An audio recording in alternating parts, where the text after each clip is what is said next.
Assalamualaikum warahmatullahi wabarakatuh. Senang sekali saya Iriana Mardanus bisa kembali menjumpai Anda sahabat sahur semua di program Ramadan Kompas TV yaitu Sahur Time Insya Allah Berkah. Tentunya seperti biasa hari ini saya tidak sendiri, saya akan ngobrol-ngobrol juga dengan Widi Dwinanda. Widi, sehat ya? Alhamdulillah sehat. Sahur apa tadi?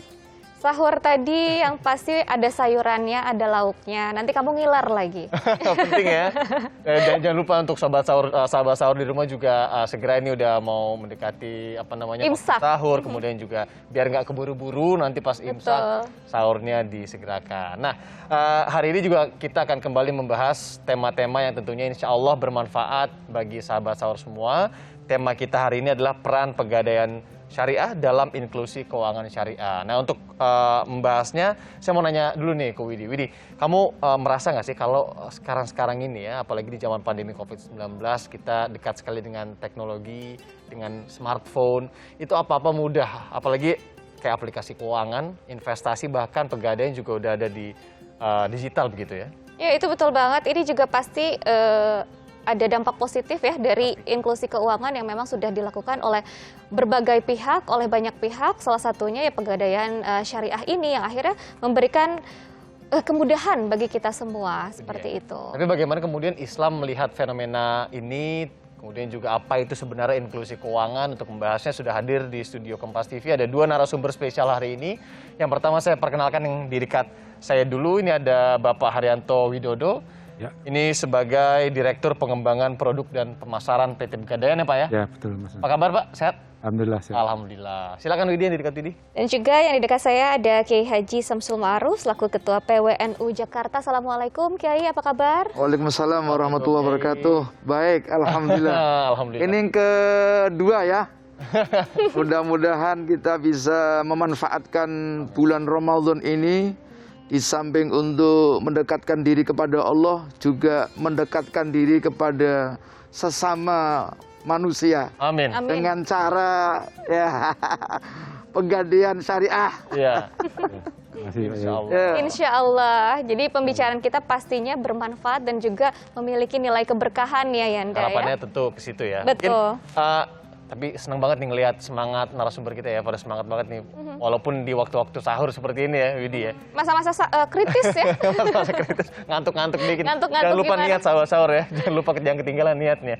Baik. Kita langsung tanya aja, mungkin Anda dulu nih yang nanya nih. Baik, boleh. Pak Haryanto. Pak Haryanto mungkin bisa menjelaskan dulu sebenarnya inklusi keuangan itu sebenarnya ini banyak juga kita dengar sekarang, tapi mungkin banyak juga yang belum paham. Inklusi keuangan itu apa sih sebenarnya, Pak Haryanto? Ya, jadi kalau kita bicara inklusi, pada esensinya adalah akses, kemudahan akses. Gitu. Oh, oke, kemudahan akses. Baik itu akses layanan keuangan terutama ya. Jadi bisa mudah untuk diakses, baik dari sisi kantornya, layanannya, kemudian produknya juga mudah untuk dikonsumsi gitu, digunakan gitu. Jadi tidak hanya bicara dari sisi akses secara fisik ke kantor mana, tapi produknya pun juga harus mudah untuk bisa secara mudah digunakan oleh masyarakat. Karena apa? Inklusi ini akan berpengaruh ke masyarakat ya, terutama bagaimana masyarakat itu nanti akan bisa merencanakan keuangannya, kemudian ujung-ujungnya sih nanti akan untuk pemerataan gitu ya. Pada saat akses ini mudah digunakan oleh seluruh masyarakat, maka seluruh masyarakat itu mudah untuk menggunakan berbagai layanan keuangan. Yang ujung-ujungnya harapannya adalah nantinya ketimpangan atau tidak merataan ekonomi itu bisa dikurangi dengan adanya inklusi keuangan. Semakanya sebenarnya jauh ya? Ya, jauh sekali. ujung-ujungnya nanti kalau sudah begitu akan membantu pertumbuhan perekonomian secara nasional. Gitu. Secara nasional. Kira-kira Apalagi... Karena ada korelasinya antara tingkat inklusi sama kesejahteraan dan pertumbuhan perekonomian. Gitu. Oh, ada korelasinya Pak ya? Ada korelasi. Seperti apa Pak? Kalau bisa dijelaskan sedikit. Ya, jadi pada saat akses itu mudah gitu Pak, maka kebutuhan ekonomi masyarakat Lebih mudah terpenuhi ya. lebih mudah dan lebih efisien untuk dipenuhi gitu.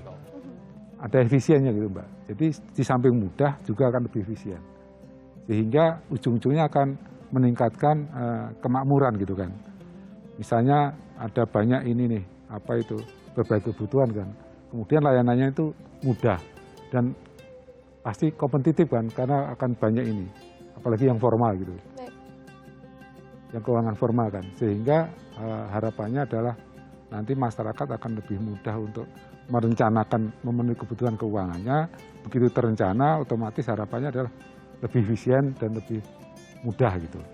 Dan tentunya sesuai dengan kebutuhan dan juga kemampuan dari orang tersebut ya Pak betul. ya. Semakin banyak pilihan berarti semakin mudah juga untuk didapat seperti itu Pak. Ya. Dan kalau kita gali dari nilai keislamannya nih Kiai, bagaimana sih Islam melihat fenomena inklusi keuangan ini terutama untuk umat Islam? Iya, Kiai. pemirsa Kompas TV yang kami hormati, kalau kita lihat literasi dalam khazanah keislaman, terutama perspektif fikih muamalah, di sana ada sebuah istilah namanya amal tabarru, amal kebajikan. Amal kebajikan itu memang dianjurkan di dalam agama karena kita punya prinsip dalam Al-Quran itu misalnya ta'awanu 'alal birri wat taqwa wa la ta'awanu 'alal ismi wal udwan. Ta'awanu 'alal birri wat taqwa, saling tolong menolong kalian semua 'alal birri atas kebaikan wat taqwa, dalam rangka takwa mendekatkan diri kepada Allah. Sementara juga wala ta'awanu 'alal ismi wal udwan, kalian tidak boleh saling tolong menolong atas perbuatan dosa dan permusuhan. Nah, yang perlu dicatat di sini adalah amal tabarruk ya. Amal kebajikan itu harus kita dorong terus-menerus. Terutama dalam bab kaitannya hubungan antar manusia. Antar manusia ini lebih khusus lagi bidang muamalah. Antar ya hubungan seseorang dengan orang lain yang terkait dengan keuangan misalnya. Itu harus kita dorong orang-orang yang tidak mempunyai atau secara ekonomi rendah, itu harus dibantu oleh orang-orang yang mempunyai ekonomi ya kuat. Jadi nggak boleh ekonomi itu kailayakuna dulatam bainal aghniya'i minkum. Jadi perekonomian itu tidak harus hanya dikuasai oleh sekelompok orang-orang kaya saja, tapi harus ada unsur pemerataan. Gitu ya? Nah, tetapi ini tidak akan bisa berjalan secara baik kalau tidak ada sistem yang baik. Maka saya kira tadi Pak Haryanto itu sudah menjelaskan salah satu yang dibutuhkan adalah inklusi keuangan yang saya kira ini harus dipraktekkan oleh semua lembaga keuangan, terutama yang berprinsip syariah. Dan harus disampaikan kepada masyarakat bagaimana sih akses yang gampang. Ya, ini penting sekali. Orang kadang-kadang bingung, saya mau mendapatkan uang karena saya butuh. Saudara saya misalnya katakanlah dagang kecil-kecilan. Bagaimana ini kita butuh ya? Atau kita punya saudara sakit sementara hanya punya ya barang berharga. Bagaimana caranya mengakses itu? Nah, ini kadang-kadang kita tidak ada informasi. Nah, makanya pada prinsipnya Islam itu memberikan peluang kepada siapapun untuk berlomba-lomba beramal tabarruk, amal kebajikan, terutama saling membantu satu dengan yang lain. Baik. Masya Allah ya, dengan adanya inklusi keuangan tentunya ini juga sebagai salah satu upaya untuk memudahkan untuk berlomba-lomba, membantu seperti itu juga bisa dilakukan. Itu dia ya, penting sekali ya kemudahan akses ini, karena tadi ya banyak juga yang mungkin masyarakat literasi mengenai akses-akses keuangan ini, sahabat sahur ini juga mungkin masih kurang, dan bagaimana kemudian inklusi keuangan yang juga diinisiasi tadi dari Pegadaian untuk mengakses jumlah produknya ini juga menjadi sesuatu yang penting sekali, bahkan di perspektif ajaran agama Islam itu sendiri. Nah, nanti kita akan dalami lagi pembahasan mengenai bagaimana kemudian Pegadaian Syariah ini bisa juga mendukung inklusi keuangan secara syariah usai jeda. Tapi sebelumnya kami juga mengajak Anda sahabat sahur kembali untuk berlomba-lomba mengejar kebaikan di bulan suci Ramadan ini. Nah, caranya mudah sekali, bisa pakai handphone langsung dengan berdonasi dan berzakat untuk UMKM Bangkit di rekening BCA 0680 192677 NUKIR Lazisnu, atau bisa langsung scan barcode yang tertera di layar kaca Anda. Namun sebelum kita lanjutkan perbincangan yang semakin menarik, mau diingatkan kembali nih untuk sahabat sahur untuk disegerakan sahurnya. Jangan sampai nanti kelewatan imsak karena keasyikan nonton ya. Itu dia. Disegerakan, tapi ingat tetap pelan-pelan, jangan buru-buru. Yang penting nikmat sahurnya. Ya Allah. Amin. Baiklah, kita langsung saja gali lagi nih kepada Pak Kiai berhubungan dengan inklusi keuangan. Bagaimana dengan nilai Islam? Seberapa penting sih inklusi keuangan itu dapat punya peran bagi umat Islam, Pak Kiai? Ya, saya kira ini harus menjadi concern kita semua tentang inklusi keuangan. Terutama saya berharap para kiai, para ustadz, para tokoh agama ikut memberikan informasi di tataran masyarakat. Karena memang sering kita jumpai masyarakat kecil itu tidak tahu apa-apa. Sementara mereka sangat membutuhkan akses tadi ya. Akses pelayanan yang mudah, yang gampang, yang tidak merepotkan, ya. Ini yang harus kita lakukan. Oleh karena itu saya berharap betul ini mumpung ada Pak Hari nih ya, Pak Hari ya. Nanti saya ingin ngajak, saya kebetulan ngurusi NU DKI, Pak Hari, jadi Ketua PWNU DKI, yang mayoritas ya warga kami di Jakarta itu adalah masyarakat kecil, dan mereka ada yang pedagang kaki lima, ada yang ya banyak ya, yang memang sangat butuh informasi. Oleh karena itu ketika ada informasi nanti caranya seperti apa, ini tanggung jawab kami sebagai pemimpin lembaga keagamaan dan ormas Islam harus bisa menyampaikan kepada mereka. Kalau bisa ya mungkin ada pamflet atau apa, bagaimana kita bisa memberikan informasi kepada mereka. Betul-betul ini dibutuhkan. Ya, tapi dalam prakteknya di lapangan sendiri begitu ya. Kiai tadi juga menyebutkan sebagai pimpinan Ormas Islam NU di DKI Jakarta. Bagaimana sih melihat masyarakat ini terkait dengan akses keuangannya? Apakah semua literasinya sudah rata atau sebenarnya masih compang-camping begitu? Terkait dengan bagaimana masyarakat mengakses hal-hal seperti ini? Ya sebagian sudah mengetahui, cuman kadang-kadang ada ketakutan. Ini problem ini. Saya ini mau nggadekan barang ini, ya kan? Ya. Seperti apa caranya? Kadang-kadang tidak mempunyai mental yang bagus, ya. Nah, tentu kalau ini sosialisasi lembaga keuangan syariah termasuk Pegadaian bisa bekerja sama dengan ormas keagamaan, terutama saya berharap sekali dengan NU, karena NU itu kalau menurut survei LSI aja hampir 50% itu kan. Kalau penduduk Jakarta katakanlah 11 juta, berarti 5.500.000 warga kami loh itu kan. Itu bisa jadi separuh membutuhkan ya bantuan real ya untuk melakukan membangun pertumbuhan ekonomi. Oleh karena itu jelas saya ingin betul-betul ini langsung ketemu Pak. Lanjutin nanti langsung nih udah sentilannya udah ke nggak sabar saya. Pegadaian Syariah ya. Tapi lanjut dulu deh nih ke Pak Haryanto. Pak Haryanto, sebenarnya kalau inklusi keuangan yang bersifat syariah itu seperti apa? Mungkinkah itu dilakukan, Pak? Ya. Mungkin sebelum saya jawab, saya boleh menambahkan sedikit. Boleh, silakan Pak. Ya. Jadi kalau di pemerintahan ini, Mas, itu target inklusi keuangan itu sampai tahun 2024 itu 90% gitu. 90. Jadi artinya memang ditarget itu ya. Sampai kapan Pak? Tahun? Akhir pemerintahan Pak Jokowi. Jadi itu jadi beban, bahkan ketua untuk inklusi keuangan itu langsung di bawah presiden kalau nggak salah. Artinya apa? Begitu concernnya pemerintah terhadap inklusi keuangan ini. Dan yang terlibat itu banyak gitu. Ada OJK, kemudian ada kementerian-kementerian terkait itu, semua terlibat itu.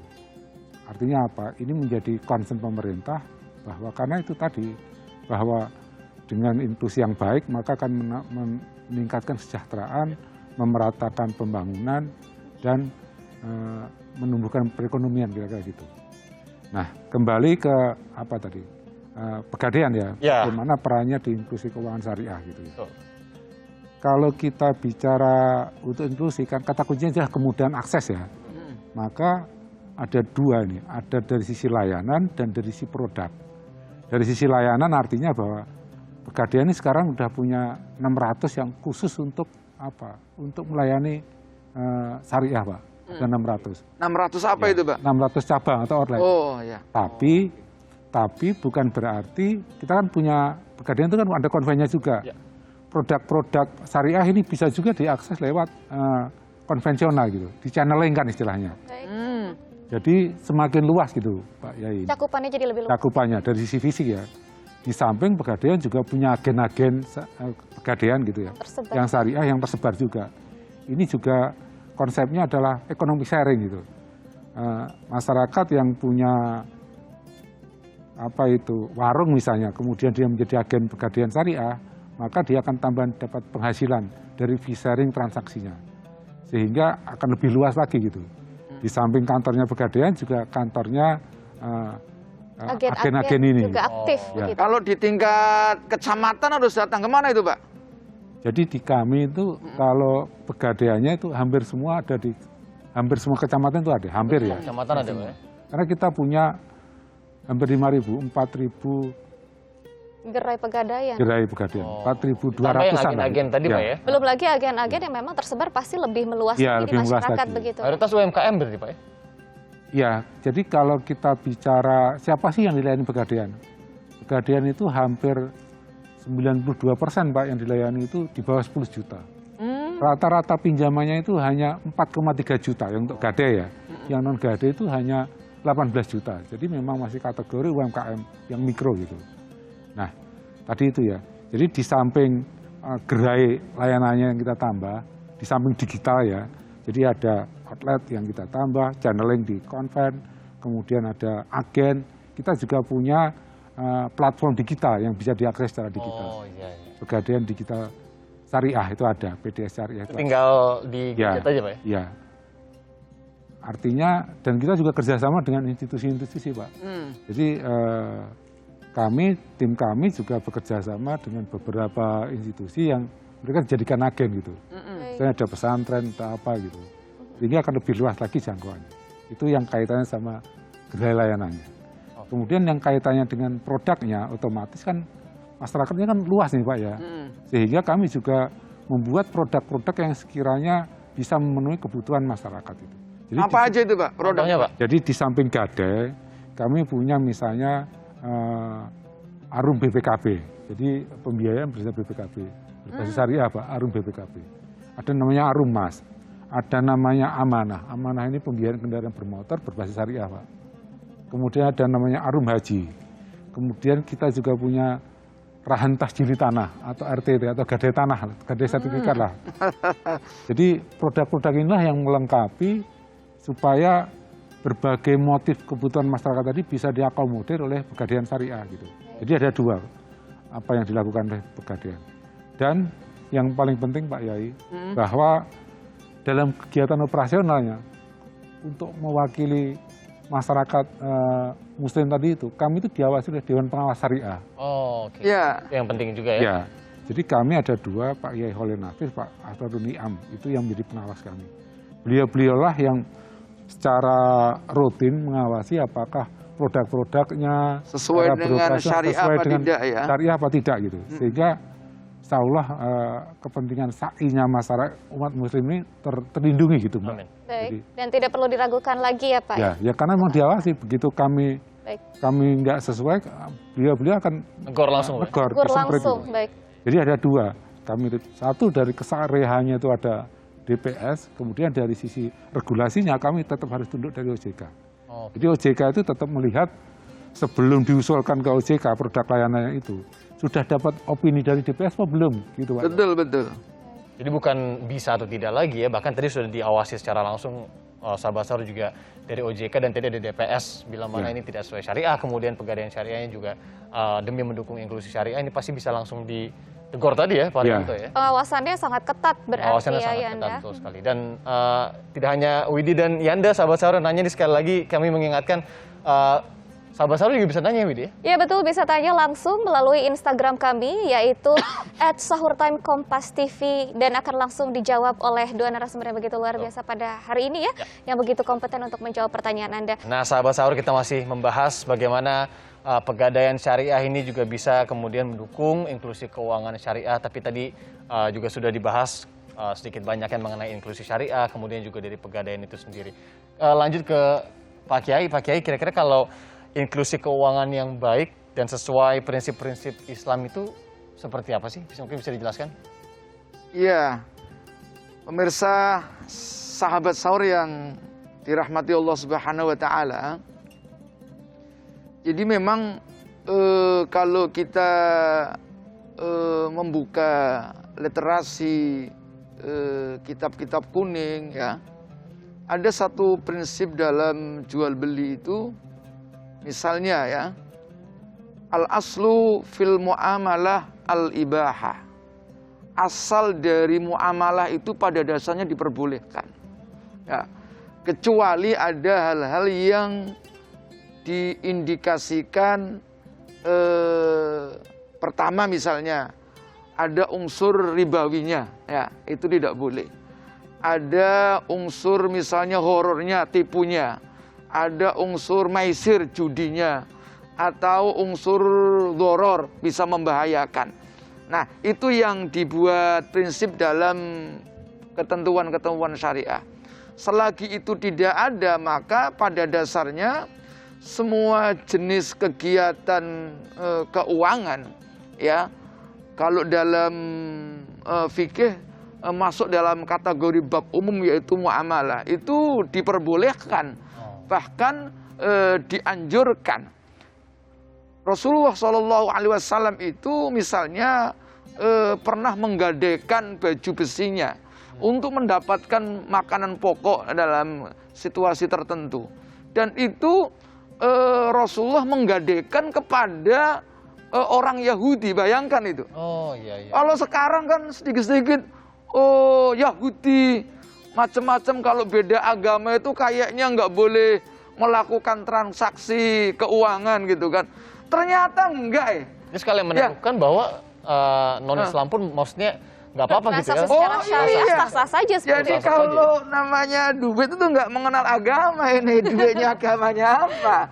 Jadi kita kepada siapapun boleh melakukan hubungan muamalah, termasuk ya tadi Rasulullah, bisa dibayangkan Rasulullah menggadaikan baju besinya kepada orang Yahudi, ya kan, untuk mendapatkan sesuatu, lalu memenuhi kebutuhan makanannya. Nah, ini kan luar biasa. Prinsipnya adalah kita ini dalam bab muamalah boleh, bahkan hal-hal tertentu tidak hanya sekedar boleh, dianjurkan. Jadi ada prinsip yang saya sebutkan tadi di dalam Al-Quran, kita harus tolong menolong dong. Berapa banyak orang yang ditolong oleh Pak Haryanto ini, ya kan, melalui pegadaian. Ada orang yang sudah sekarat ini, ya kan, Butuh uang. udah butuh uang. Kalau kita biarkan kolab, ya siapa ini yang bisa menolong? Ya tentu kalau perorangan mungkin ala kadarnya. Ya. Apalagi model ustadz, atau model host gitu kan. Kalau bantu kan ala kadarnya, saya bantu ya, buat makan besok sehari 2 hari.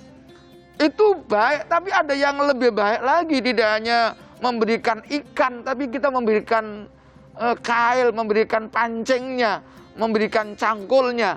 Dan ini saya kira lebih hebat lah.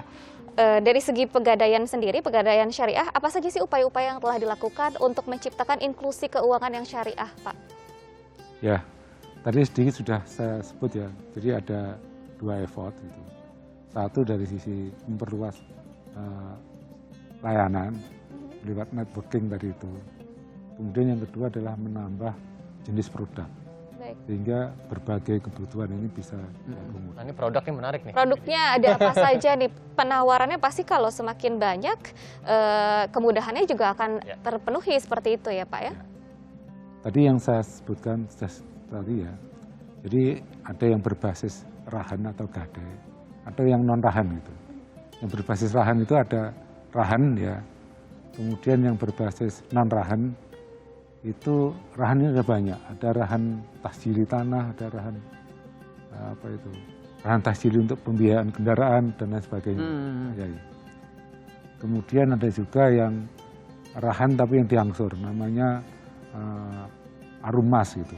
Jadi kita punya pembiayaan yang bersifat angsuran, bisa yang jangka pendek, Mbak.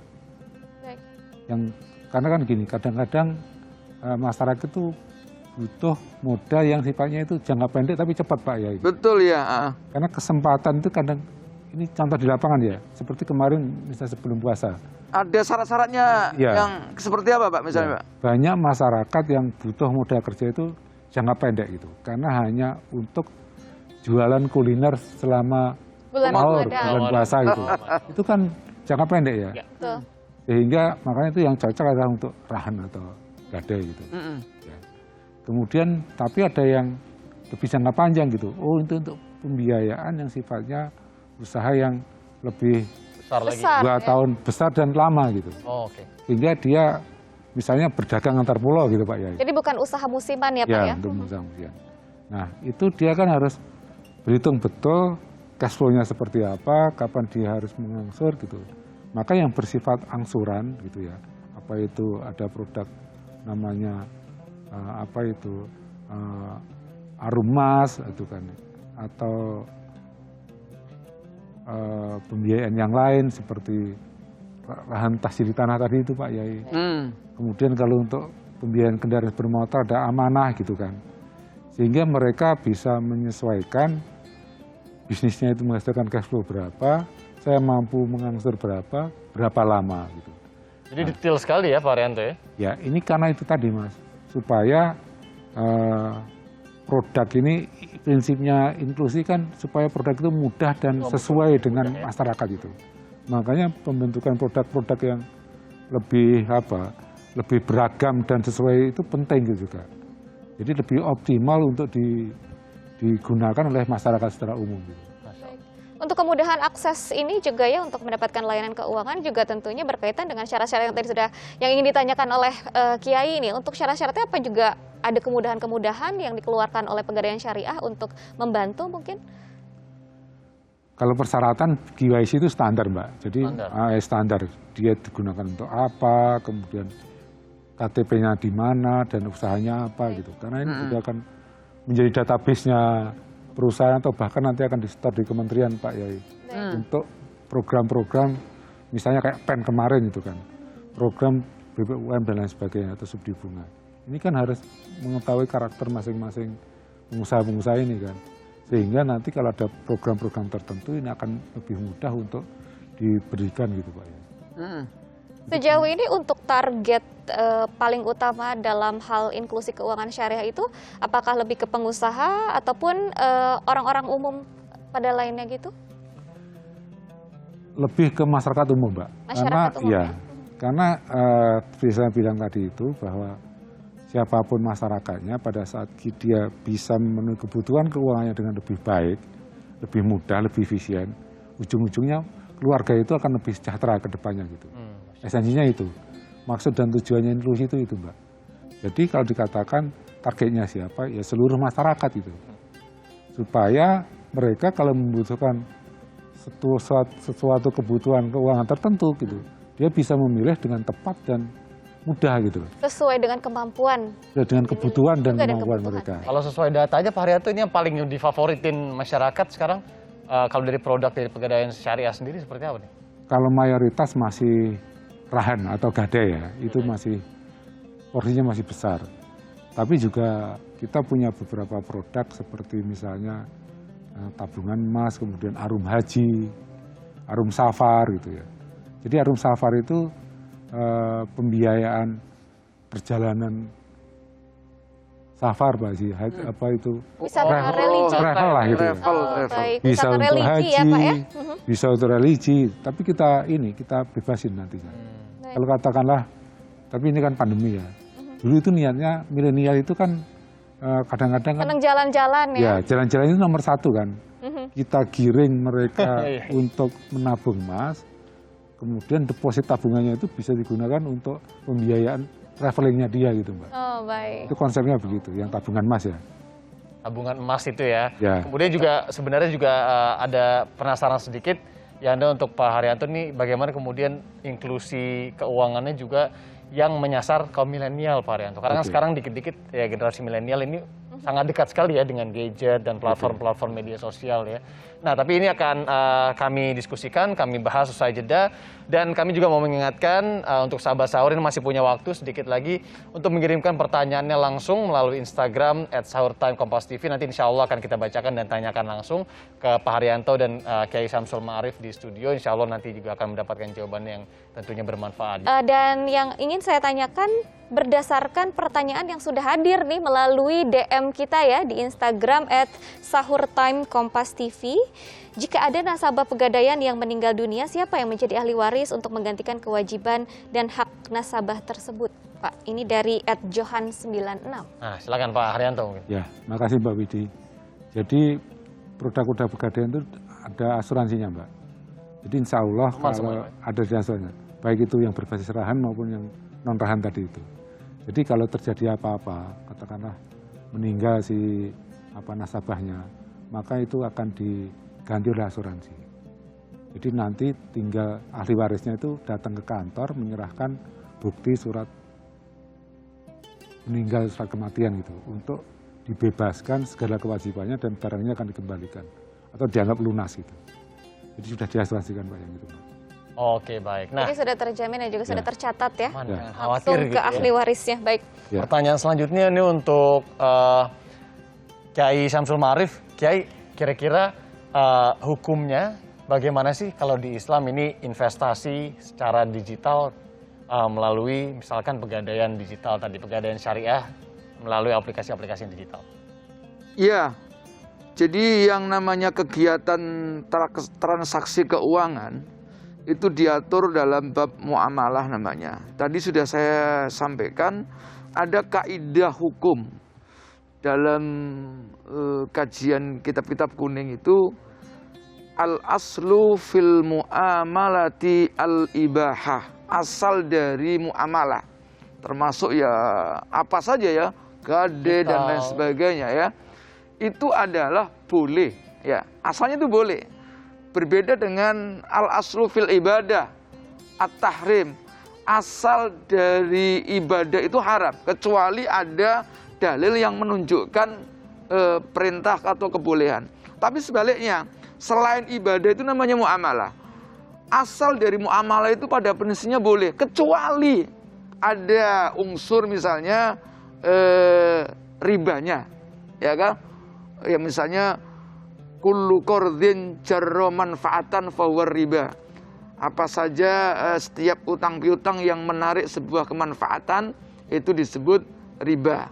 Nah, oleh karena itu prinsip-prinsip syariah harus menghindari hal-hal yang berbau ribawi tadi. Kalau ada ribanya maka harus dihindarkan. Ya, kalau tidak ada ya boleh. Yang kedua misalnya tidak ada unsur horornya, tipuan. Ini nipu apa enggak? Sekarang banyak investasi ternyata bodong gitu. Investasi bodong nih sering sekali ya kita dengar ya. Ini banyak. Biasanya investasi bodong itu indikasinya adalah akan berjanji memberikan untung sebanyak-banyaknya tanpa dibarengi apa-apa gitu kan. Yang ketiga ada maisir, ada unsur judi. Judi itu main untung-untungan tadi. Yang keempat ya tidak menimbulkan bahaya, dhoror namanya. Jadi kalau itu bisa kita hilangkan, maka jenis investasi apapun itu pada dasarnya boleh. Namun demikian, kebolehannya itu tidak hanya sekedar ditentukan oleh diri kita sendiri, tetapi paling tidak ada lembaga yang diberikan kewenangan berkompeten untuk melihat apakah lembaga keuangan ini dibenarkan apa tidak. Baik, ini ada pertanyaan juga yang kedua nih dari lanjut ini ya. Wahyu Pratiwi. Ini berkaitan dengan tabungan emas syariah nih Pak. Apa itu sebenarnya tabungan emas syariah dan bagaimana cara menabungnya? Kok emas bisa ditabung sih, Pak? Betul, ini konsep baru ya. Ini mungkin berkaitan juga dengan era milenial sekarang ya Pak ya? Bisa langsung Varianto.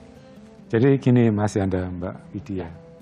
Jadi memang konsep tabungan emas ini adalah bagaimana masyarakat itu bisa memiliki emas, tapi dari nilai yang kecil dulu. Karena pada prakteknya masyarakat untuk membeli 1 gram fisik itu berat gitu. Betul. Tapi dalam masyarakat keinginan untuk menabung emas ini tinggi gitu. Oh, oke. Sehingga kita waktu itu berdiskusi dan ada gagasan bagaimana kalau emas ini bisa dibeli mulai dari 1/100 gram, bukan mulai 1 gram, 1/100 gram. Jadi Perkecil kalau lagi. sekarang dengan uang 9.000 udah dapat 1/100. Masya Allah. Dan gampang. 9.000 Akan sudah dapat. diakumulasikan Pak Yai. Oke, 9.000 sudah dapat emas lah istilahnya Ya. kayak gitu ya, Pak. Dari yang kecil-kecil. Yang kecil-kecil ya, oke, Nah, oke. kemudian kami ini kan diawasi oleh OJK Pak Yai. Sehingga OJK mengatakan, oke untuk menghindari maizir atau spekulasi, sebelum kamu jual barangnya ini sudah harus ada dulu gitu. Oh, Jadi untuk apa itu nggak boleh dibelikan belakangan gitu. Emasnya itu sebelum ditawarkan dijual ke masyarakat, ini harus secara fisik harus ada dulu gitu. oke. Jadi supaya Pegadaian aman sudah dan memiliki iya emas itu supaya ya? menghindari tadi itu apa itu spekulasi atau apa. Ya, ya. Jadi tidak boleh transaksi derivatif lah istilahnya gitu. Cara pembeliannya, kemudian Cara aksesnya, menabungnya, begitu? Nah, seperti apa? Melalui ya. apa, Pak? Itu ada 2, bisa datang ke loket, ya, kemudian atau bisa ke pegadaian digital tadi itu. Itu Oh, akan melalui ada aplikasi ya? aplikasi. Oh, Dan ini kalau dikaitkan sama inklusi ya Mas ya, bahwa tabungan emas ini cukup diterima lah untuk memberikan inklusi. Karena apa? Masyarakat Indonesia ini sejak zaman dulu kalau dengan emas itu sudah familiar gitu. Apalagi yang perempuan-perempuan tuh, Pak. Jadi kalau dikatakan tradisional lindung nilainya masyarakat awam itu ya pakai Mas itu. emas itu tadi gitu. Karena seringkali dianalogikan begini, dulu yang namanya hewan korban zaman Rasulullah kan 1 dinar ya.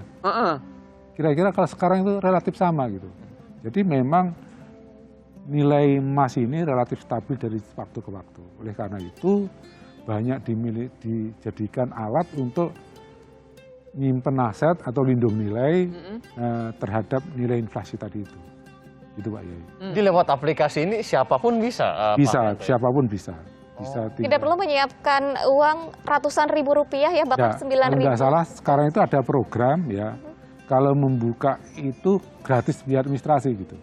Oh, Jadi uang administrasinya itu akan dikonversi menjadi tabungan emas itu. Itu program masih berlaku kalau nggak salah saat ini. Ini benar-benar menjadi bagian inklusi keuangan berbasis pasti. syariah ya. Ini berarti alternatif juga Dan pengalaman menabung kami emas.